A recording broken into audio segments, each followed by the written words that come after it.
ਡਰਾਉਣਗੇ ਵੀ ਤੇ ਹਸਾਉਣਗੇ ਵੀ ਜਦੋਂ 11 ਜੂਨ 2021 ਨੂੰ ਤੁਹਾਡੇ ਫੇਵਰਿਟ ਐਕਟਰ ਬਿੰਨੂ ਢਿੱਲੋਂ ਭੂਤ ਜੀ ਲੈ ਕੇ ਆਉਣਗੇ। ਜੀ ਹਾਂ, ਬਿਲਕੁਲ ਭੂਤ ਜੀ ਨੂੰ ਪੂਰੀ ਰਿਸਪੈਕਟ ਦੇ ਨਾਲ ਲੈ ਕੇ ਆਉਣਗੇ ਬਿੰਨੂ ਢਿੱਲੋਂ ਆਪਣੀ ਅਗਲੀ ਫਿਲਮ ਦੇ ਵਿੱਚ, ਜਿਸ ਫਿਲਮ ਦਾ ਨਾਂ ਹੈ ਭੂਤ ਜੀ। ਤੇ ਇਸ ਫਿਲਮ ਦਾ ਪੋਸਟਰ ਤੁਹਾਡੇ ਸਾਰਿਆਂ ਦੇ ਸਾਹਮਣੇ ਆ ਚੁੱਕਿਆ, ਸਕਰੀਨ ਤੇ ਤੁਸੀਂ ਦੇਖ ਸਕਦੇ ਹੋ।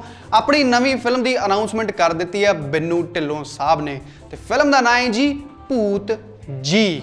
ਬੜੀ ਰਿਸਪੈਕਟ ਦੇ ਨਾਲ ਭੂਤ ਜੀ ਨੂੰ ਲੈ ਕੇ ਆ ਰਹੇ ਨੇ ਤੇ ਇਹ ਹੌਰਰ ਕਾਮੇਡੀ ਫਿਲਮ ਸਾਡੇ ਸਾਹਮਣੇ ਆਉਣੀ ਆ ਜੋ ਕਿ 2021 ਦੇ ਵਿੱਚ ਆਉਣੀ ਹੈ। ਫਿਲਮ ਦੀ ਅਫੀਸ਼ੀਅਲ ਅਨਾਉਂਸਮੈਂਟ ਹੋ ਚੁੱਕੀ ਹੈ ਤੇ ਫਿਲਮ ਨੂੰ ਲੈ ਕੇ ਆ ਰਹੇ ਨੇ ਪ੍ਰਸੇਨ ਫਿਲਮ ਪ੍ਰਾਈਵੇਟ ਲਿਮਟਿਡ ਤੇ ਸਮੀਪ ਕੰਗ ਪ੍ਰੋਡਕਸ਼ਨ। ਤੇ ਇਸ ਫਿਲਮ ਦੇ ਸਮੀਪ ਕੰਗ ਪ੍ਰੋਡਿਊਸਰ ਵੀ ਨੇ ਤੇ ਜਨਾਬ ਇਸ ਫਿਲਮ ਨੂੰ ਡਾਇਰੈਕਟ ਵੀ ਸਮੀਪ ਕੰਗ ਹੀ ਕਰਨਗੇ। ਤੇ ਆਪਾਂ ਸਾਰੇ ਜਾਣਦੇ ਹਾਂ ਕਿ ਦੋਨਾਂ ਦੀ ਜੋੜੀ ਬੜੀ ਜ਼ਬਰਦਸਤ ਹੈ। ਸਮੀਪ ਕੰਗ ਸਾਹਿਬ ਨੇ ਜਿੰਨੀਆਂ ਵੀ ਕਾਮੇਡੀ ਫਿਲਮਾਂ ਬਿੰਨੂ ਢਿੱਲੋਂ ਸਾਹਿਬ ਦੀਆਂ ਡਾਇਰੈਕਟ ਕੀਤੀਆਂ ਨੇ ਉਹ ਸੁਪਰ ਡੁਪਰ ਹਿੱਟ ਹੋਈਆਂ ਨੇ ਤੇ ਉਮੀਦ ਹੈ ਕਿ ਪੰਜਾਬੀ ਫਿਲਮ ਇੰਡਸਟਰੀ ਦੇ ਵਿੱਚ ਇਹ ਐਕਸਪੈਰੀਮੈਂਟ ਨੂੰ ਬੜੇ ਜ਼ਬਰਦਸਤ ਤਰੀਕੇ ਨਾਲ ਕਰਨ ਜਾ ਰਹੇ ਨੇ ਸਮੀਪ ਕੰਗ ਆਪਣੇ ਫੇਵਰਿਟ ਹੀਰੋ ਬਿੰਨੂ ਢਿੱਲੋਂ ਦੇ ਨਾਲ। ਤੇ ਜਨਾਬ ਇੰਤਜ਼ਾਰ ਹੋਵੇਗਾ 11 ਜੂਨ 2021 ਦਾ, ਬਿਕੋਜ਼ ਹੁਣ ਤਾਂ ਸਾਰਿਆਂ ਨੂੰ ਹੀ 2021 ਦਾ ਇੰਤਜ਼ਾਰ ਹੈ ਕਿਉਂਕਿ 2020 ਦੇ ਵਿੱਚ ਅਸੀਂ ਸਿਨੇਮਾ ਨੂੰ ਲੈ ਕੇ ਜੋ ਰੀਝਾਂ ਮਨ 'ਚ ਪਾਲੀਆਂ ਸੀ ਉਹ ਤਾਂ ਵਾਇਰਸ ਨੇ ਖਤਮ ਕਰ ਦਿੱਤੀਆਂ ਨੇ ਤੇ 2020 ਦੇ ਐਂਡ ਤੱਕ ਵੀ ਸਾਨੂੰ ਕੋਈ ਉਮੀਦ ਫਿਲਹਾਲ ਨਜ਼ਰ ਨਹੀਂ ਆ ਰਹੀ ਕਿ ਸਿਨੇਮਾਸ ਦੇ ਵਿੱਚ ਰੌਣਕਾਂ ਲੱਗਣਗੀਆਂ। ਖੈਰ ਸਾਡੀ ਇਹੀ ਖੁਆਇਸ਼ ਆ, ਇਹੀ ਉਮੀਦਾਂ ਨੇ, ਇਹੀ ਅਰਦਾਸ ਹੈ ਕਿ ਫਟਾਫਟ ਸਿਨੇਮਾਸ ਦੇ ਵਿੱਚ ਦੁਬਾਰਾ ਰੌਣਕਾਂ ਲੱਗਣ।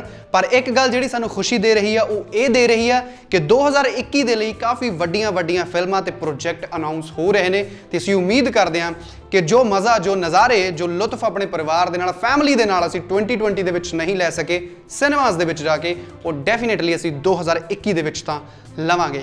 ਤੇ ਜਦੋਂ ਇਹੋ ਜਿਹੀਆਂ ਫਿਲਮਾਂ ਅਨਾਉਂਸ ਹੁੰਦੀਆਂ ਨੇ, ਖਾਸ ਤੌਰ ਤੇ ਵੱਡੇ ਜਿਹੜੇ ਬਿਗ ਸਟਾਰ ਨੇ ਲਾਈਕ ਬਿੰਨੂ ਢਿੱਲੋਂ ਤੇ ਵੱਡੇ ਡਾਇਰੈਕਟਰ ਲਾਈਕ ਸਮੀਪ ਕੰਗ, ਜਦੋਂ ਇਦਾਂ ਦੀਆਂ ਘੈਂਟ ਫਿਲਮਾਂ ਦੀ ਅਨਾਉਂਸਮੈਂਟ ਕਰਦੇ ਨੇ ਤਾਂ ਡੈਫੀਨੇਟਲੀ ਮੇਰੀ ਤੇ ਤੁਹਾਡੀ ਸਾਰਿਆਂ ਦੀ ਐਕਸਾਈਟਮੈਂਟ ਹੋਰ ਵੱਧ ਜਾਂਦੀ ਆ ਕਿਉਂਕਿ ਸਾਨੂੰ ਉਮੀਦ ਹੈ ਕਿ ਜੋ ਰੌਣਕਾਂ ਅਸੀਂ 2020 ਦੇ ਵਿੱਚ ਨਾ ਦੇਖ ਸਕੇ ਉਹ 21 ਦੇ ਵਿੱਚ ਜ਼ਰੂਰ ਦੇਖਾਂਗੇ। ਤੇ ਖਾਸ ਤੌਰ ਤੇ ਇਹੋ ਜਿਹੀਆਂ ਐਕਸਪੈਰੀਮੈਂਟਲ ਫਿਲਮਾਂ, ਹੌਰਰ ਕਾਮੇਡੀ ਫਿਲਮ ਜੋ ਕਿ ਆਪਣੇ ਆਪ ਦੇ ਵਿੱਚ ਇੱਕ ਐਕਸਪੈਰੀਮੈਂਟ ਆ ਪੰਜਾਬੀ ਫਿਲਮ ਇੰਡਸਟਰੀ ਦੇ ਵਿੱਚ, ਤੇ ਸਾਡੇ ਵੱਲੋਂ ਇੰਡੋਜ਼ ਟੀਵੀ ਦੇ ਵੱਲੋਂ ਬਹੁਤ ਸਾਰੀਆਂ ਦੁਆਵਾਂ, ਆਲ ਦ ਬੈਸਟ। ਓਮ ਜੀ ਸਟਾਰ ਸਟੂਡੀਓਜ਼ ਦੇ ਨਾਲ ਮਿਲ ਕੇ ਬਿੰਨੂ ਢਿੱਲੋਂ ਸਾਹਿਬ ਇਸ ਫਿਲਮ ਨੂੰ ਸਾਡੇ ਸਾਰਿਆਂ ਦੇ ਸਾਹਮਣੇ ਵਰਲਡ ਵਾਈਡ ਲੈ ਕੇ ਆਉਣਗੇ ਜਨਾਬ। ਤੇ ਉਮੀਦ ਹੈ ਕਿ ਬਿੰਨੂ ਢਿੱਲੋਂ ਸਾਹਿਬ ਦੀ ਕਾਮੇਡੀ ਦੇਖੇ ਸਾਨੂੰ ਸਾਰਿਆਂ ਨੂੰ ਬਹੁਤ ਟਾਈਮ ਹੋ ਗਿਆ ਤੇ ਜਦੋਂ ਅਸੀਂ ਇਸ ਫਿਲਮ ਨੂੰ ਦੇਖਾਂਗੇ ਤਾਂ ਸਾਰੀਆਂ ਕਮੀਆਂ ਨੇ ਜਿਹੜੀਆਂ ਉਹ ਪੂਰੀਆਂ ਹੋ ਜਾਣਗੀਆਂ। ਐਕਸਪੈਰੀਮੈਂਟਲ ਪ੍ਰੋਜੈਕਟ ਹੈ ਜਿਹਦੇ ਵਿੱਚ ਡਰ ਵੀ ਲੱਗੇਗਾ ਤੇ ਹਾਸਾ ਵੀ ਆਵੇਗਾ ਤੇ ਹੌਰਰ ਕਾਮੇਡੀ ਦੇਖਣਾ ਕਿਹਨੂੰ ਪਸੰਦ ਨਹੀਂ। ਤੇ ਖਾਸ ਤੌਰ ਤੇ ਮੈਨੂੰ ਬੜੀ ਐਕਸਾਈਟਮੈਂਟ ਹੈ ਕਿ ਸਾਡੀ ਪੰਜਾਬੀ ਫਿਲਮ ਇੰਡਸਟਰੀ ਦੇ ਵਿੱਚ ਹੌਰਰ ਕਾਮੇਡੀ ਸਾਨੂੰ ਦੇਖਣ ਨੂੰ ਮਿਲੇਗੀ। ਇਸ ਫਿਲਮ ਦੇ ਵਿੱਚ ਹੋਰ ਕੌਣ ਨੇ, ਕਿਹੜੇ ਆਰਟਿਸਟ ਨੇ, ਫਿਲਹਾਲ ਇਸ ਗੱਲ ਦਾ ਕੋਈ ਵੀ ਖੁਲਾਸਾ ਨਹੀਂ ਹੋਇਆ। ਕੌਣ ਲੀਡ ਐਕਟਰਸ ਹੋਵੇਗੀ ਇਸ ਗੱਲ ਦਾ ਵੀ ਕੋਈ ਖੁਲਾਸਾ ਫਿਲਹਾਲ ਨਹੀਂ ਹੋਇਆ। ਪਰ Binnu Dhillon as main lead ਭੂਤ ਜੀ ਵਿੱਚ ਸਾਡੇ ਸਾਰਿਆਂ ਦੇ ਸਾਹਮਣੇ ਆਉਣਗੇ 11 ਜੂਨ 2021 ਨੂੰ, ਇਹ ਗੱਲ ਸਾਫ਼ ਹੋ ਚੁੱਕੀ ਹੈ। ਸੋ ਮੇਰਾ ਫਰਜ਼ ਸੀ ਕਿ ਇੰਡੋਜ਼ ਟੀਵੀ ਦੇ ਰਾਹੀਂ ਇਹ ਅਪਡੇਟ ਆਪਾਂ ਤੁਹਾਡੇ ਤੱਕ ਪਹੁੰਚਾ ਦਈਏ ਜੀ ਬਾਲੀਵੁੱਡ ਜੰਕਸ਼ਨ ਦੇ ਵਿੱਚ।